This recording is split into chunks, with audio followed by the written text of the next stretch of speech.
Hey guys, welcome back to my channel. तो आज के इस वीडियो में मैं आपको एक्सप्लेन करने वाली हूँ recently Netflix release movie mission Majnu. तो ये मूवी ट्रू इवेंट्स पर बेस्ड है। So without wasting time movie का एक्सप्लेनेशन स्टार्ट करते हैं। मूवी स्टार्ट होती है वर्ल्ड वॉर 2 से, जहाँ पर अमेरिका ने जापान पर एटम बम गिराया था, जिसके बाद सभी कंट्रीज में न्यूक्लियर वेपन बनाने की रेस शुरू हो गई थी। 1971 में पाकिस्तान इंडिया से तीसरी बार वॉर हार जाता है, जिसके बाद वो डिसाइड करते हैं कि उन्हें एटॉमिक बम बनाना पड़ेगा, तभी वो इंडिया पर कब्जा कर सकते हैं। लेकिन इंडिया के पास रॉ था, जिसकी पाकिस्तान पर बहुत ही अच्छे से नजर थी। रॉ के काफी सारे एजेंट पाकिस्तान में थे, जिनका काम था कि पाकिस्तान की क्रिटिकल इंफॉर्मेशन निकाल के दिल्ली तक पहुंचाना। फिर सीन शिफ्ट होता है 1974 में रावलपिंडी, पाकिस्तान। वही के एक दरगाह में नमाज पढ़ा जा रहा है। वहां पर हमें तारिक नाम का एक आदमी दिखाया जाता है, जो एक आदमी से काम मांग रहा था। वो आदमी उसका काम लगवा देता है और तारिक एक टेलर के पास काम करने लगता है, जो आर्मी के यूनिफॉर्म सिलता था। उसका नाम मोहसिन भाई था और वो तारिक का काम देखकर उसे काम पे रख लेते हैं 300 रुपीज पर मंथ की सैलरी से। वहीं पर तारिक की नजर नसरीन नाम की एक लड़की पर पड़ती है और जैसे ही वो उसे देखता है, वो उसे पसंद आ जाती है। नसरीन देख नहीं सकती थी। नसरीन मोहिन भाई की भांजी थी। तारिक को बहुत पसंद आ जाती है और वो धीरे धीरे उससे मिलना स्टार्ट करता है। नसरीन को भी तारिक बहुत पसंद आता है। जब नसरीन के पापा को उनके बारे में पता चलता है, तो वो तारिक को डांटते हैं कि वो उससे अपनी बेटी की शादी नहीं करवाएंगे। लेकिन तारिक उनसे कहता है कि वो उससे प्यार करता है और शादी करके रहेगा। मोहिन भाई और नसरीन के समझाने पर नसरीन के पापा शादी के लिए मान जाते हैं। वो बहुत ही अमीर फैमिली से बिलोंग करते थे, इसलिए वो नहीं चाहते थे कि नसरीन इतने गरीब आदमी से शादी करे। लेकिन नसरीन को तारिक पसंद था, तो दोनों की शादी हो जाती है। तभी हम देखते हैं कि इंडिया के पोखरा में 18 मई 1974 को Indian first nuclear bomb testing हो गया था और ये न्यूज़ सब तरफ फैल जाती है। जब ये न्यूज़ पाकिस्तान की मिनिस्ट्री ऑफिस में पता चलती है, तो वो जल्दी से एक मीटिंग कर लेते हैं, जहां पर वो ये डिस्कस करते हैं कि अब इंडिया इतना स्ट्रांग हो गया है, तो उन्हें भी ऐसा ही कुछ करना होगा। पाकिस्तान को भी न्यूक्लियर वेपन्स बनाने होंगे, इसलिए वो उसकी तैयारी में लग जाते हैं। पाकिस्तान के पीएम और बाकी सारे लोग मिलकर डिसाइड करते हैं कि वो ये काम अब्दुल करीम खान नाम के एक आदमी को देंगे। एक्यू खान अभी बाहर के कंट्रीज में रहता था, लेकिन पाकिस्तान वाले उसे यहाँ पर बुला लेते हैं। वो एक खतरनाक साइंटिस्ट था, वही न्यूक्लियर बॉम्ब बनाने वाला था। वो अपनी फैमिली के साथ पाकिस्तान में शिफ्ट हो जाता है और सारी गवर्नमेंट उसकी फैमिली का ख्याल रखने में लग जाती है। जल्दी वो अपने न्यूक्लियर प्लांट की तैयारी में लग जाते हैं। तो वही इंडिया पर उनके पीएम ब्लेम डाल रहे थे कि इंडिया ने विदाउट परमिशन न्यूक्लियर टेस्टिंग की है और ये सबके लिए खतरनाक हो सकता है। इस तरह के ब्लेम्स वो लगातार इंडिया पर कर रहे थे और खुद ही न्यूक्लियर वेपन बनाने की तैयारी भी उनकी चल ही रही थी। ईयर 1997 आ जाता है। तब तारिक की वाइफ प्रेग्नेंट थी। तारिक को अपना फ्लैशबैक याद आता है, जहां पर कहा जा रहा था कि उसके डैड गद्दार है। उन्होंने इंडियन इंफॉर्मेशन लीक की थी, इसलिए उसे गद्दार का बेटा कहा जाता था। तो वही इंडिया में रॉ के जो हेड है, वो Indian prime minister Indira Gandhi से मिलते हैं। वो उन्हें बताते हैं कि पाकिस्तान न्यूक्लियर वेपन बना रहा है। पाकिस्तान ने यूरेनियम अफ्रीका से मंगाया था और बाकी के प्रोडक्ट्स यूरोप से मंगाए थे ब्लैक में। लेकिन पाकिस्तान ये प्रोजेक्ट प्लान कहाँ कर रहा है, ये किसी को पता नहीं था। सो पीएम कहती है कि इसे ढूंढना पड़ेगा और इसके लिए वो एक रॉ एजेंट को अपॉइंट करते हैं। उस रात को तारिक अपने टेलर के शॉप में जाता है। वहां के लैंडलाइन से वो दिल्ली कॉल करता है। दिल्ली में जो रॉ का ऑफिसर था, वो कॉल उठाता है एंड उनके बीच में बातचीत होती है। वो ऑफिसर तारिक को बताता है कि पाकिस्तान न्यूक्लियर वेपन बनाने वाला है एंड उसकी जगह उसे फाइंड आउट करनी है। ये सब कुछ वो कोड लैंग्वेज में बात करते हैं। लेकिन जो दिल्ली में ऑफिसर था, वो तारिक के साथ रूड था। वो उसके साथ हमेशा बुरा बर्ताव करता, उसे गद्दार का बेटा कहता। यहाँ पर हमें पता चलता है कि तारिक का असली नाम अमनदीप अजीतपाल सिंह है और वो एक रॉ एजेंट है। तो वही इंडिया में रॉ डिपार्टमेंट वाले अमनदीप पर ज्यादा भरोसा नहीं कर रहे थे, लेकिन रॉ के जो हेड थे, उन्हें उस पर पूरा ट्रस्ट था। तारिक दूसरे दिन से ही अपना काम शुरू कर देता है। उसे एक ढाबे पर जाना था, जहाँ पर उसे गोरिल्ला ब्रांड मसाला ऑर्डर करना था। जब वो वैसा करता है तो उसे असलम नाम का एक बंदा मिलता है। वो भी एक रॉ एजेंट है और उसका असली नाम भी असलम ही है। असलम उसे कुछ पैसे और गन देता है। तारिक सिर्फ पैसे लेता है, गन उसके लिए जरूरी नहीं थी। असलम को ये ऑर्डर मिला था कि उसे कंटिन्यूअसली तारिक पर नजर रखनी है और तारिक ने अगर कुछ भी गड़बड़ की तो उसे तारिक को मार देना है। तारिक टेलर शॉप जाता है। वहां पर उसे आर्मी ऑफिसर्स के यूनिफॉर्म डिलीवर करने थे। उसमें से एक यूनिफॉर्म ब्रिगेडियर साहब का था। तारिक जब डिलीवर करने जा रहा था तो वो बीच रास्ते में उनकी यूनिफॉर्म में से 2 बटन तोड़ के फेंक देता है। जब टेलर को कॉल आता है तो ब्रिगेडियर साहब उसे डांटते हैं, तो तारिक जाकर बटन्स फिट कर देता है। वहां पर बटन्स लगाते हुए वो ब्रिगेडियर साहब से बात करता है। वो उनसे कहता है कि जब उसका बेटा होगा तो वो उसे साइंटिस्ट बनाएगा और उसका बेटा पाकिस्तान के लिए बॉम्ब बनाएगा, जिसके बाद पाकिस्तान का हर तरफ बोलबाला हो जाएगा। ब्रिगेडियर साहब इस पर मुस्कुराते हैं और उसे कहते हैं कि उसे इतनी देर तक इंतजार करने की जरूरत नहीं है। पाकिस्तान जल्द ही अपना एटॉमिक बॉम्ब बनाएगा और इस ईद से पहले वो इस बात का जश्न जरूर मनाएंगे। इससे तारिक को पता चल जाता है कि ईद से पहले वो एटम बॉम्ब बनाने वाले हैं। यहाँ तारिक को ये तो पता चल जाता है कि एटम बॉम्ब बनाने वाला प्लांट रावलपिंडी के पास ही है, लेकिन एग्जैक्टली कहाँ है ये उसे पता नहीं था। तारिक को ये भी पता चल जाता है कि एटम बॉम्ब बनाने के लिए पाकिस्तान ने बाहर से साइंटिस्ट बुलाए हैं। तो वो सारे अखबार चेक करने लगता है और एक दूसरे से लिंक करने लगता है। उसे 7-8 नाम मिलते हैं, लेकिन इसमें से पाकिस्तान आया हुआ कौन है ये उसे पता नहीं था। एक दिन नसरीन कंप्लेन करती है कि उसे बार बार प्रेगनेंसी की वजह से टॉयलेट जाना पड़ता है और उसे बैठने में तकलीफ होती है। यहाँ पर तारिक को एक आइडिया मिलता है और वो अगले ही दिन ये ढूंढने में लग जाता है कि पाकिस्तान में वेस्टर्न टॉयलेट कहाँ मिलते हैं। तब उसे पता चलता है कि रावलपिंडी में 3-4 साल पहले एक ही वेस्टर्न टॉयलेट फिट किया गया था। तो वो दुकानदार से रिक्वेस्ट करता है कि अपने यहाँ टॉयलेट लगाने से पहले वो टॉयलेट देखना चाहता है। तो उसे वहां का एड्रेस मिल जाता है। तो वही इंडिया में इमरजेंसी के बाद अब इंदिरा गांधी पीएम नहीं रही थी। न्यू पीएम थे मोरजी देसाई और वो पाकिस्तान के साथ एक फ्रेंडशिप रिलेशन मेंटेन करना चाहते थे। रॉ के हेड जब उनके साथ मीटिंग करते हैं और उन्हें इस सब के बारे में बताते हैं तो वो ये मिशन स्टॉप करने के लिए कहते हैं। वो चाहते हैं कि ये सब कुछ बिल्कुल भी ना हो। इंडिया के साथ साथ इसराइल भी पाकिस्तान को न्यूक्लियर टेस्टिंग से रोकना चाहता था, लेकिन इंडियन प्राइम मिनिस्टर कन्विंस नहीं थे। तो रॉ के हेड रिजाइन कर देते हैं अपनी पोस्ट से, बट वो ये मिशन कंटिन्यू रखते हैं विदाउट पीएम्स परमिशन। तो वही पाकिस्तान में तारिक उस घर में जाता है जहाँ पर वेस्टर्न टॉयलेट फिक्स किया था, लेकिन वो घर बंद था। वहां पर उसे एक लेडी मिलती है। वो उसे बताती है कि ये 5-6 महीने पहले ही घर छोड़कर यहाँ से चले गए हैं। उसमें जो आदमी था वो पठान टाइप दिखता था और उसकी जो वाइफ थी वो अंग्रेज थी। तब उसे पता चलता है कि पड़ोसियों के बच्चे उनके साथ खेला करते थे। तो तारिक उसी बच्चे को लेकर खेलने लगता है और बातों बातों में उसे पूछ लेता है कि उनके बच्चे किस स्कूल में पढ़ते थे। तारिक को उनके स्कूल का एड्रेस मिल जाता है। तो वो स्कूल जाकर उन बच्चों के पिता का नाम सर्च करता है। तो उसे पता चलता है कि ये और कोई नहीं बल्कि अब्दुल कादर खान ही है। तारिक जब ये सब कुछ कर रहा था असलम उस पर कंटिन्यू वॉच रखे हुए था। तारिक जाकर दिल्ली के ऑफिसर को कॉल करके बताता है AQ खान के बारे में, लेकिन उसे ये सब जानने में कोई भी इंटरेस्ट नहीं था। उसे बस उस जगह का नाम जानना था। तारिक उसे बताता है कि ये बहुत बड़ी इंफॉर्मेशन है, लेकिन वो उसकी बात पर ध्यान नहीं देता एंड फिर से उसके साथ रूडली बिहेव करता है।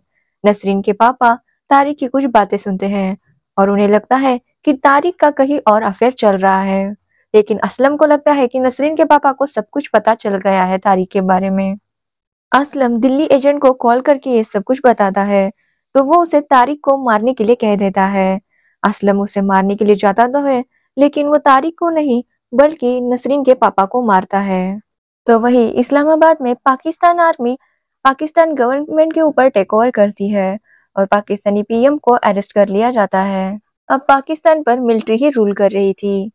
तो वही तारिक नसरीन से दूर दूर सा रहने लगा था, क्योंकि उसे पता था कि उसके पापा की जान उसी की वजह से गई है। वो असलम से बहुत ज्यादा नाराज था। वो असलम को मारने लगता है कि तभी वहां पर मौली साहब आते हैं, जो बताते हैं कि वो भी एक रॉ एजेंट है। उनका नाम कमल सिंह है और वो पिछले 9 सालों से पाकिस्तान में मौली बनकर रह रहे हैं। वो तारिक को समझाते हैं कि असलम को ऑर्डर उसे मारने का मिला था, लेकिन उसने नसरीन के पापा को मारकर उसकी जान ही बचाई है। अब तीनों एक साथ काम करना शुरू कर देते हैं। तो वही पाकिस्तान के जो आर्मी हेड थे वो इंडियन पीएम को कॉल करते हैं और उन्हें वादा करते हैं कि दोनों देशों में फ्रेंडली रिलेशनशिप बना रहेगा और कोई भी एक दूसरे से कोई बात नहीं छुपाएगा। इंडियन पीएम भी ये बात जानकर काफी खुश थे। तभी तारिक को एक न्यूज मिलती है कि एक टेलर को 400 आर्मी जैकेट्स का ऑर्डर मिला है और ये जैकेट्स कहाँ पहुंचाने ये किसी को भी पता नहीं था। आर्मी वाले खुद आकर ये जैकेट्स ले जाने वाले थे। तारिक को इस बात पर थोड़ा सा डाउट होता है। वो पूछताछ करता है कि ये जैकेट जा कहाँ रहे हैं, लेकिन उसे पता नहीं चलता। तो वो तीनों मिलकर प्लान बनाते हैं कि वो आर्मी ऑफिसर्स बन के ही उस गाड़ी को रोकेंगे और पूछताछ करेंगे। और फिर उन्हें पता चल जाता है कि ये जैकेट्स कहूटा जा रहे हैं। कहूटा एक छोटा सा गांव है और ये रावलपिंडी से 1-2.5 घंटे के डिस्टेंस पर ही है और इंडियन बॉर्डर से काफी करीब है। फिर से एक बार इंडियन पीएम और पाकिस्तानी आर्मी जनरल की बातचीत होती है और फिर से वो दोनों फ्रेंडशिप की ही बातें करते हैं। कॉल डिस्कनेक्ट करने के बाद पाकिस्तानी जनरल बॉम्ब बनाने की प्रोसेस शुरू करने के लिए कहते हैं। तो वही पाकिस्तान में ये तीनों कहूटा जाते हैं। वहां पर जाकर वो देखते हैं और फोटोज खींच लेते हैं। वहां पर बहुत सारे आर्मी ऑफिसर्स थे और कोई काम चल रहा था। लोकल्स से पूछने पर उन्हें पता चलता है कि यहाँ पर कोई काम तो चल रहा है, लेकिन लोकल्स को वहां जाना अलाउड नहीं है। लेकिन रात को एक अजीब सी बदबू आती रहती है। असलम और तारिक सोचते हैं कि वो हिल्स के उस पार जाकर देखेंगे। असलम नीचे रहकर ही निगरानी करने वाला था और तारिक हिल्स के उस साइड देख रहा था। जब वो देखता है तो उसे पता चलता है वहां पर बहुत बड़ा न्यूक्लियर वेपन बनाने का प्लान रेडी था और वहीं पर सब टेस्टिंग वगैरह चल रही थी। तभी वहां पर एक सोल्जर आ जाता है और वो उन दोनों को चेक करने लगता है। वो दोनों एक बहाना बनाते हैं कि उनकी बकरी खो गई है और वो उसी को ढूंढने के लिए आए थे और वहां से वो एक बकरी को उठाकर चले जाते हैं। अब उन्हें पता चल गया था कि ये सारी प्लानिंग कहूटा में ही हो रही है, लेकिन इजराइल को लग रहा था कि ये सब कुछ क्वेटा में होने वाला है और वो क्वेटा पर हमला करने के लिए रेडी थे। ये तीनों दिल्ली कॉल करते हैं और बताते हैं कि ये सब कुछ कहूटा में होने वाला है और इजराइल को क्वेटा पर हमला करने से रोके। लेकिन दिल्ली का ऑफिसर फिर से उनके साथ रूडली बिहेव करता है। तारिक उसे डांटता है और समझाता है, जिसके बाद वो मान जाता है, लेकिन उसे कोई सॉलिड एविडेंस चाहिए था इजराइल को देने के लिए। इसके बाद तारिक सोचता है कि वो खुद ही उस पार जाएगा, लेकिन तारिक की जान को खतरा था। असलम और कमाल सिंह उसे रोकने की कोशिश करते हैं, लेकिन तारिक उनकी नहीं मानता। वो घर जाता है, नसरीन से मिलता है, साथ ही वो नसरीन का एक फेक पासपोर्ट बनाता है और कुछ पैसे भी उसके लिए रखता है। तभी नसरीन के पेट में अचानक दुखने लगता है तो वो उसे हॉस्पिटल लेकर जाता है। नसरीन बिल्कुल ठीक थी। तब तारिक को एक आइडिया आता है और वो फिर से उन दोनों से मिलता है। वो तीनों फिर से कहूटा जाते हैं और उन सोल्जर्स के बालों के सैंपल कलेक्ट करते हैं सलून से। बालों के सैंपल से उन्हें ये पता चल जाता कि अगर वो एटॉमिक बॉम्ब बना रहे हैं तो बालों में हाई रेडिएशंस मिल जाते, जिससे ये प्रूफ हो जाता कि वहीं पर उनका न्यूक्लियर प्लांट है। वो सैंपल कलेक्ट कर लेते हैं, लेकिन उसे जल्द से जल्द इंडिया भेजना था। तो वो तीनों सोचते हैं कि इसे वो ट्रेन से भेजेंगे जो इंडिया पाकिस्तान के बीच में चलती है, समझौता एक्सप्रेस। तारिक वहां पर सरदार का गेटअप लेकर जाता है। वो एक आदमी से उसका पासपोर्ट ले लेता है और सर पर पगड़ी बांधकर जाता है। थोड़ा सा इंस्पेक्टर को उस पर डाउट होता है। वो उसे पगड़ी उतारने के लिए कहता है, लेकिन जैसे वो ये कहता है सब लोग उस पर भड़क जाते हैं और तारिक को ट्रेन के अंदर आने दिया जाता है। तारिक वो बालों के सैंपल एक लेडी के बैग में रखता है। तो वही पुलिस को पता चल जाता है उस आदमी की वजह से कि उसके पासपोर्ट के नाम पर कोई और ट्रेन में चढ़ा है। तो पुलिस उसे ढूंढने में लग जाती है। वो तारिक को ढूंढने आती ही है कि तारिक वहां से भाग जाता है। वहां पर आर्मी ऑफिसर्स और तारिक में थोड़ी सी फाइट होती है, जिसके बाद तारिक एक नदी में कूद जाता है। उस पर गोलियां चलाते रहते हैं, लेकिन तारिक किसी तरह से बच जाता है। वो वहां से बचकर फिर से असलम और कमाल सिंह के पास आता है। वो दिल्ली कॉल करके बालों के सैंपल के बारे में बताता है। फिर दिल्ली से उस लेडी के बैग में से सैंपल लिया जाता है और उसे टेस्ट करने के लिए भेज दिया जाता है। इंडिया के पास बहुत ही कम टाइम बचा था, क्योंकि इजराइल अब अटैक करने के लिए रेडी था। लास्ट मोमेंट पर तारिक की बात सच प्रूव हो जाती है और इंडिया इजराइल को इन्फॉर्म कर देता है कि उनका प्रोजेक्ट क्वेटा में नहीं बल्कि कहीं और चल रहा है, जिसके बाद इजराइल अपना अटैक बंद कर देता है। तो वही रॉ के जो नए हेड थे वो पीएम से मुलाकात करते हैं। पीएम उनसे नाराज थे कि उनके परमिशन के बगैर ये मिशन चल रहा था। साथ ही वो रॉ को अप्रिशिएट भी करते हैं कि उन्होंने बहुत ही अच्छी इंफॉर्मेशन निकाली है। रॉ हेड पीएम से कहते हैं कि उन्हें पाकिस्तान के खिलाफ कोई ना कोई एक्शन लेनी चाहिए, लेकिन पीएम इस बात के लिए मना कर देते हैं।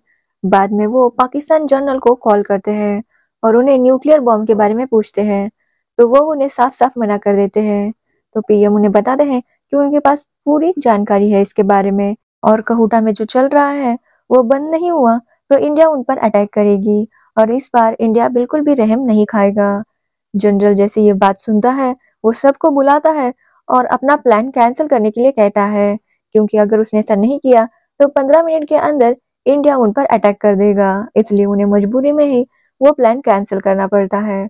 लेकिन पाकिस्तान आर्मी को समझ में आ गया था कि इस सब की जानकारी रॉ ही जरूर इंडिया पहुंचाता है, और रॉ के कुछ एजेंट्स पाकिस्तान में हैं, तो वो उन्हें ढूंढना स्टार्ट कर देते हैं।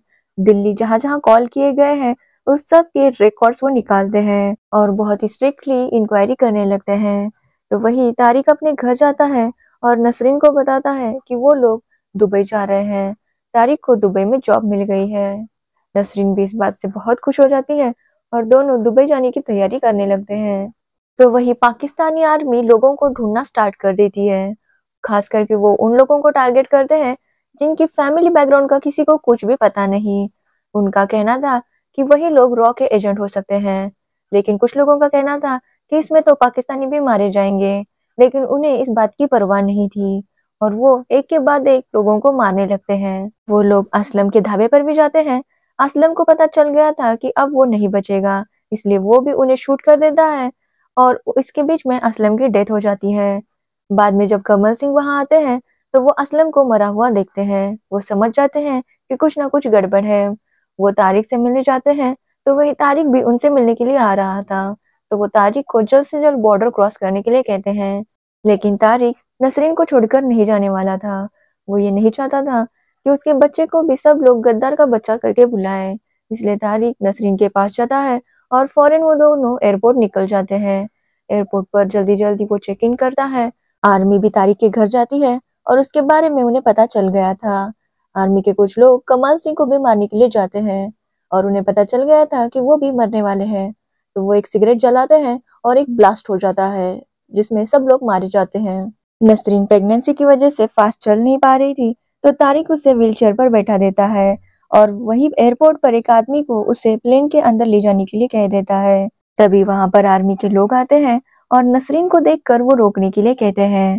तारिक ये समझ जाता है कि अगर नसरीन पकड़ी गई तो वो यहाँ से जा नहीं पाएगी, इसलिए तारिक उससे दूर हो जाता है और चिल्लाता है कि भारत माता की जय, जिससे सारे लोगों का अटेंशन उस पर ही जाता है और आर्मी के लोग उसे पकड़ने के लिए पीछे पड़ जाते हैं। यहाँ पर तारिक और उनके बीच में फाइट होती है और तारिक तब तक फाइट करता है जब तक नसरीन का प्लेन टेक ऑफ नहीं करता। जैसे ही नसरीन का प्लेन टेक ऑफ कर देता है, तारिक को गोलियां लग जाती है और तारिक की वहीं पर डेथ हो जाती है। नसरीन बहुत डरी हुई थी और वो दुबई के एयरपोर्ट पहुंच जाती है। वहां पर उसे रॉ के जो पहले हेड थे वो मिलते हैं और उसे तारिक की चिट्ठी देते हैं। तारिक ने चिट्ठी में लिखा था कि वो एक हिंदुस्तानी है, लेकिन वो नसरीन से सच्चा प्यार करता था। नसरीन लेटर पढ़कर बहुत रोती है और यहीं पर मूवी एंड हो जाती है। तो ये थी मिशन मजनू की कहानी। एक्चुअली इस मिशन का नाम ही मिशन मजनू था। इस मूवी को एक्सप्लेन करना थोड़ा डिफिकल्ट था क्योंकि इसमें बहुत सारे डेट्स और अलग अलग कैरेक्टर्स थे। सो अगर आपको एक्सप्लेनेशन पसंद आया हो तो वीडियो को लाइक कमेंट शेयर जरूर करना एंड सब्सक्राइब करना मत भूलना। Thanks for watching the video.